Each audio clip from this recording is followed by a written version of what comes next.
वरुणम् पितरमुपददार अधीः भगवो ब्रह्मेति होवाजा तपसा ब्रह्म विजिज्ञासस्व ओ ब्रह्मेति तपो तप्यत तपस्तप्त्वा प्राणो ब्रह्मेति व्यजानात् प्राणाद्येव कल्विमानि भूतानि जायन्ते प्राणेन जातानि जीवन्ति प्राणम् प्रयन्त्यभिदम् विशन्ते तद्विज्ञाय हरेव वरुणम् पितरमुपददार अधीः भगवो ब्रह्मेति होवाजा तपसा ब्रह्म विजिज्ञासस्व ओ ब्रह्मेति तपो तप्यत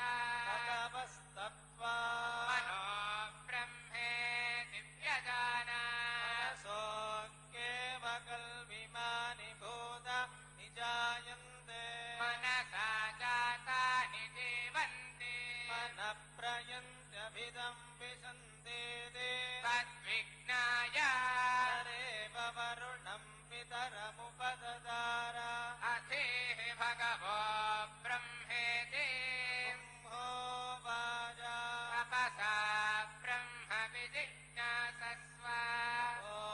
ब्रह्मेति तपो तप्यत तपस्तप्त्वा विज्ञानम् ब्रह्मेति व्यजानात् ज्ञानाद्येव कल्विमानि भूतानि जायन्ते विज्ञानेन जातानि जीवन्ति ज्ञानम् प्रयन्त्यभिदम् विशन्ते तद्विज्ञाय हरेव वरुणम् पितरमुपससार अधीः भगवो ब्रह्मेति होवाजा तपसा ब्रह्म विजिज्ञासस्व ओ ब्रह्मेति तपो तप्यत तपस्तप्त्वा आनन्दो ब्रह्मेति व्यजानात् आनन्दाद्येव खल्विमानि भूतानि जायन्ते आनन्देन जातानि जीवन्ति आनन्दम् प्रयन्त्यभिदम् विशन्ते सैषा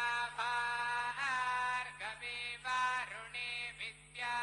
सर्वेभ्यो मन्प्रतिष्ठिता य एवं वेद प्रतिष्ठति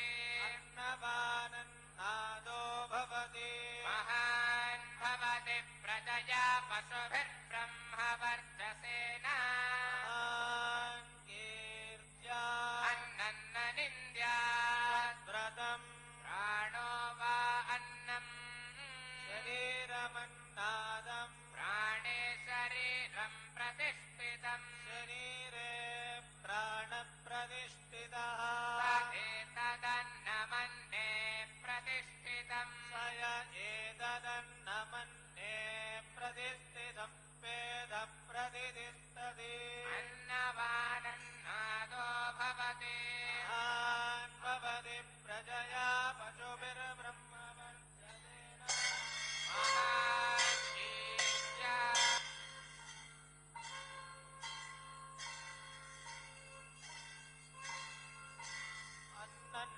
अन्नन्नपरिचक्षेदा व्रतम् आपो वा अन्नम् ज्योतिरन्नादम् अप्सु ज्योतिप्रतिष्ठितम् ज्योतिष्यापप्रतिष्ठिता एतदन्नमन्ये प्रतिष्ठितम् स य एतदन्नमन्ये प्रतिष्ठितम् वेद प्रतिष्ठति अन्नपानन्नादो भवति महान् भवति प्रजया पशु